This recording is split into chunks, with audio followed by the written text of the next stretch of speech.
What on earth are these? Testing, testing. 1, 2, 3. Movie review. Hello everyone and welcome. This week on Arthur's soapbox maintenance fluids. Not on my show. This week, in episode 4 of Moostein's movie reviews, we have a fantastic Lego railway film that goes all around the house. We also have a mini lecture from a man who teaches us how we can get to sleep in the event that we are struggling to get to sleep. And of course, for our main event in this episode, we have one of the great film creators, MrBeast himself, with a very special 100-day-long challenge. So stay tuned for that. Oh, look, it's Al. Yes, hello, Dr. von Moostein. So I wanted to know. Now, Al, before you even ask, I know what you're going to ask, and it's, who do I support? Well, I'd support Mexico, Oxford, County Beef, and of course the Chicago Bulls. Oh, well, the other thing I was wondering, before you even ask, what I like to read is Trough Life magazine. It's very insightful and it has excellent shots of troughs in various stages of filled-upness. Very tasty indeed. All right, okay. And one final thing I wanted to know. Yes, well, you see, what I especially like to drink, Al, is I like milkshakes. They're moo-tastic. They're so delicious, I can't get enough of them. Oh, okay then. Well, that kind of answers all my questions then. Shall we dive into our first film then, this week? It's an amazing, gigantic railway and it goes all around the house. Yes, let's go and roll that now, shall we? Okay, tech center, go ahead and roll it.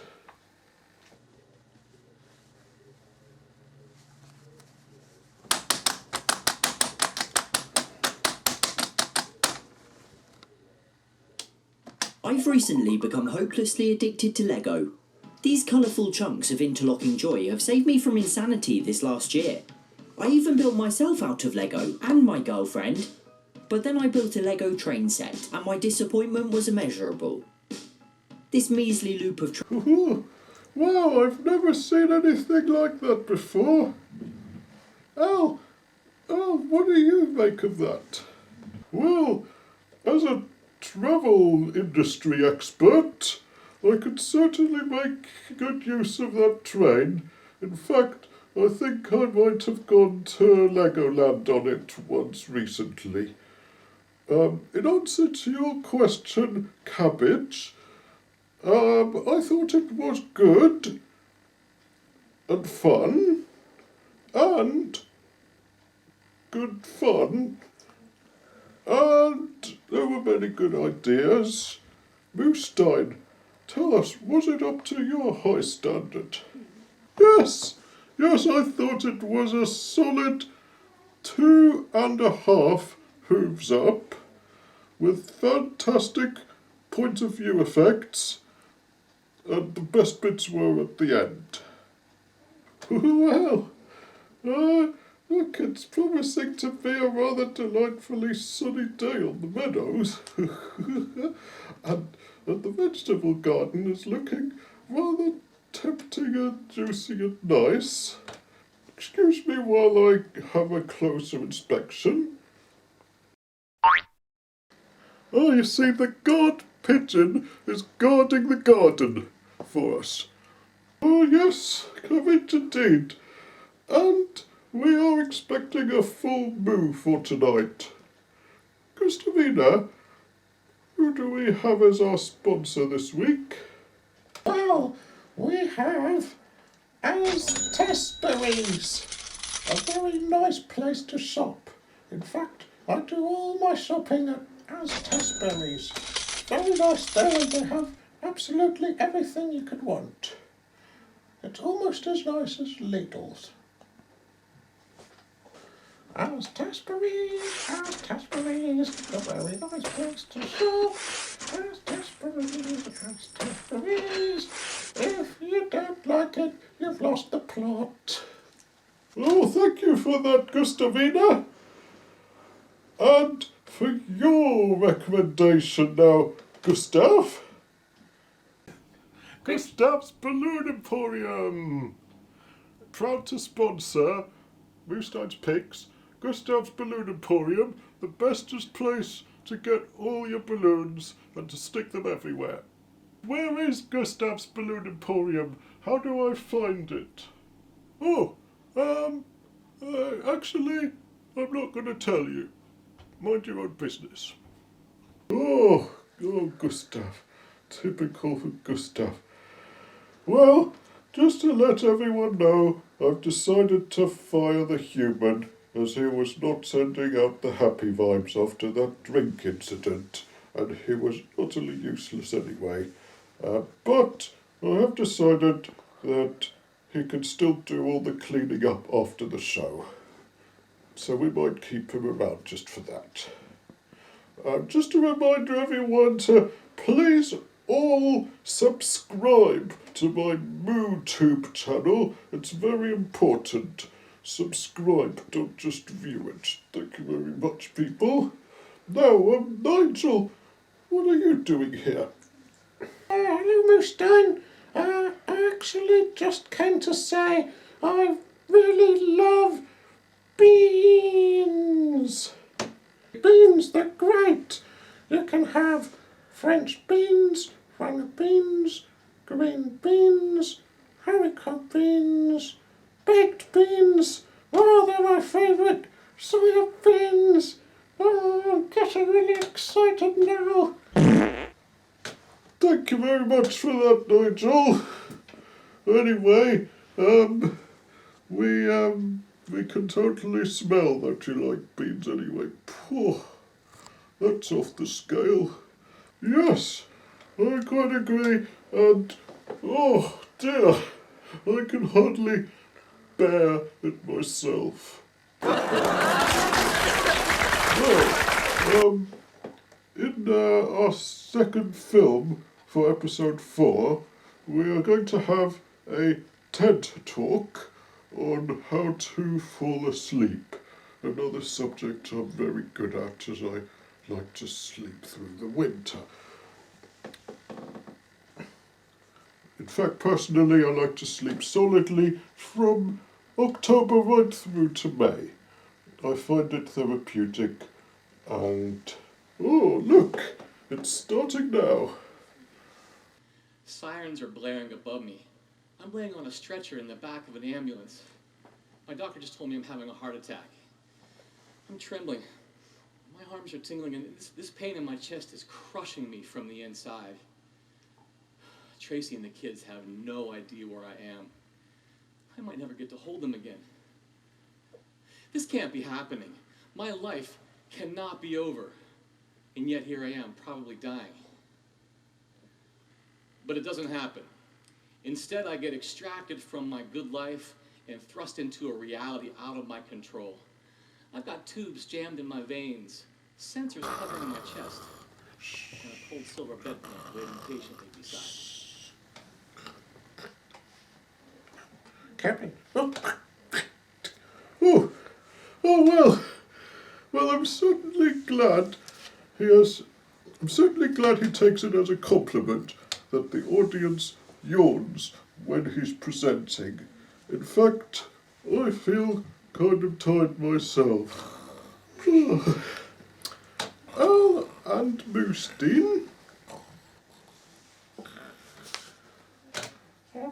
um,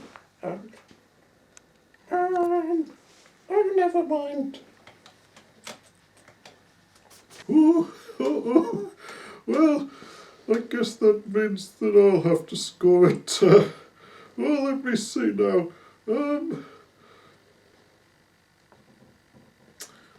I think it's a high score from both of them, as it has definitely worked for them. Oh, no. What? No, Nigel, I do not have any beans on me. But I believe the panda has been making a lovely spicy bean chili. So why don't you go for it? Oh, okay. Then will I look forward to it. Bye. As I was saying, I deem it to be 4 paws up verdict, seeing as how Moostein is still in dreamland, and Al appears to be back on his hibernation. Well, so what do you have cooking today, then, Panda? Well, cabbage, I've doubled the dose of arsenic and tripled the usual dose of polonium-210. Now, who fancies some chili? Nigel? Oh, yes, I can't wait. Oh, yes, yum, yum, yum. Uh-oh, here it comes. Batten down the hatches. Uh-oh.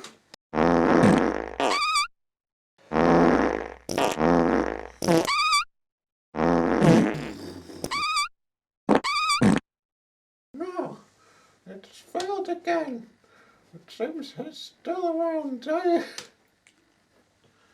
What's that, dearest? So it's not still then, that final ladle of seasoning must have done the trick. Well, in fact, Panda, it's the best dinner you've ever made, ever. I absolutely love it. And I love you, Panda.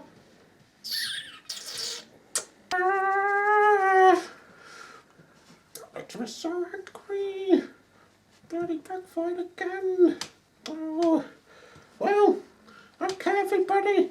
Now for our third video of the episode. A very special surprise bonus on the topic of yummy cooking. And it's an unexpected feature, not our official third one. It's Grandpa's Kitchen with a very special goat head curry.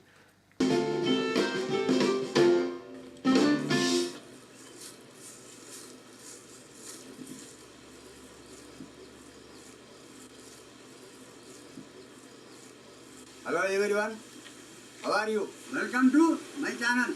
This is your grandpa. Oh, gosh, that's put me off my appetite for ox pellets completely.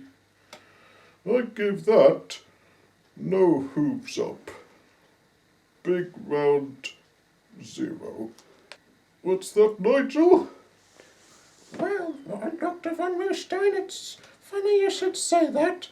As you see, the panda made me exactly that yesterday. Oh, it was a bit strange. Ew, yuck. Ugh.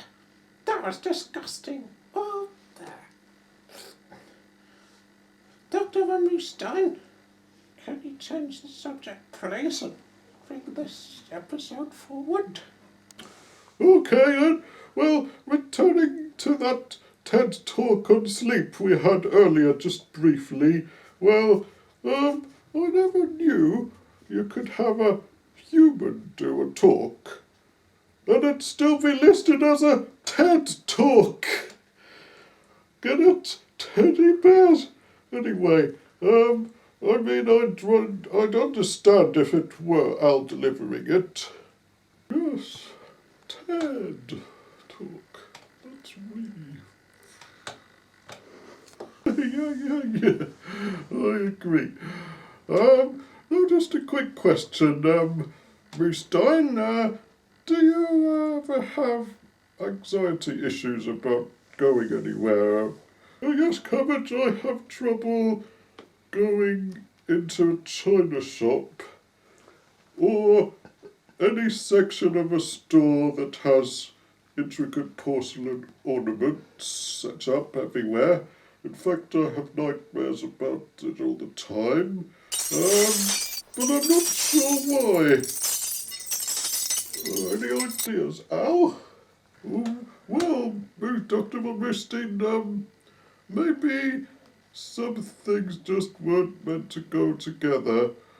And, well, you know the way you storm through places, I mean, it's a bit like a bull in a china shop, really. Extended laughter effect.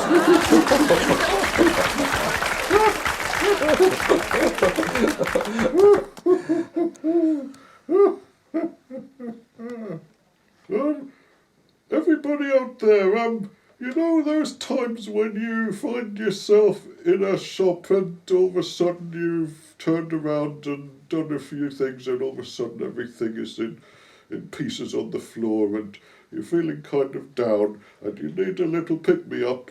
Well, I'd say why not try Dr. von Moostein's fantastic milkshakes!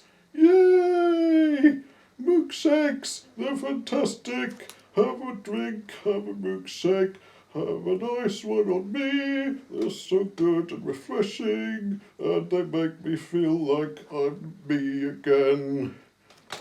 Milkshakes, yay! McGarvey whiskey. It's the best drink out there. I swear by it. But I might go easy on you for the sake of YouTube. The full range now includes Puddle Lick brand. I highly recommend it. McGarvey whiskey, go out and get some. But don't drink it all, leave some for me. Thank you very much. That was good. Now, it's finally time for our last feature film of the week. And would you believe it? This man agreed to enter a circle in the middle of a field and try to stay in the circle continuously for 100 days. That's over 3 months. Without any breaks in being in there, that is, of course. Now, can he do it? Let's find out. We'll get a little glimpse from the media centre, and the full link is in the description beneath. Thank you, everyone. It's a random subscriber, and if he stays in this circle for 100 days, I'll give him $500,000. Step inside the circle and the 100-day counter will start. The timer is ticking. He has to survive in this circle for 100 days. There's nothing here. There's nothing yet. Crash! I'm about to drop off a house. This definitely gives me more confidence. I bet you didn't know you could lift a house with a crane. And then zero training. Wait, which one's the gas again? Look up in the stairs. You know what, actually... Wow, that was amazing. That was way more clever than if I'd have made it. And those surprises, they were super mad. What do you make of it, Dr. von Moostein? Well, actually, that's sometimes Dr. von Moostein, but I don't really care anymore. Well, Nigel, I'm glad you asked. I thought the concept was original. The way they did it was utterly brilliant, with so many big surprises that must have cost a lot of ox pellets. I think I'll give it 3 hooves up. Quite impressive, and I'm glad it was him and not me in that house for all that time, living off that awful tinned food. Ugh. So glad I'm here where I have my ox pellets and everything is fabulous. Well, Dr. von Moostein, notice I said Moostein this time. Anyway, do you have any plans for the next 100 days? 100 days? Oh, I might be rump steak, ribs and sausages by then. So I say, just try to live it up while you still can. Oh, that's quite all right then. And, Dr. von Moostein, have you ever wondered where do ox pellets actually come from? Well, as a matter of fact I have, and some dumb human once said to me, quite recently, that they come from the cupboard, which in turn comes from the lorry, which then comes from a store, which gets it from a warehouse, which then somehow comes from a factory, which somehow takes it from a field. What a ludicrously unlikely story. I mean, a lorry, what, some sort of metal vehicle contraption? Am I meant to believe that? It sounds like a very tall story to me, and I'm not buying it at all. And so we obviously do not believe that preposterous, ridiculous, long-winded story of the lorry and the warehouse and all that nonsense can't be true. Right, Moostein? Moostein, actually. Of course not. Everyone knows where ox pellets really come from. They come from the magical floating bucket of goodness, of course. I've seen it with my own eyes. Glad we cleared that up. Now, coming up in episode 5, we have the amazing story of the real Chef Boyardee. We also have Rebecca Zamolo, and she does all the big YouTubers, apart from Dr. von Moostein for some reason. And we have Kevin Padua, and he does the surprisingly interesting backstory of Coney Island in the olden times. So tune in for that, folks. And in the meantime, tell everyone you know to subscribe and to make up fake profiles and subscribe for them as well. I really want to get to 1,000. So work with me, people. Okay, see you next time, people. Bye.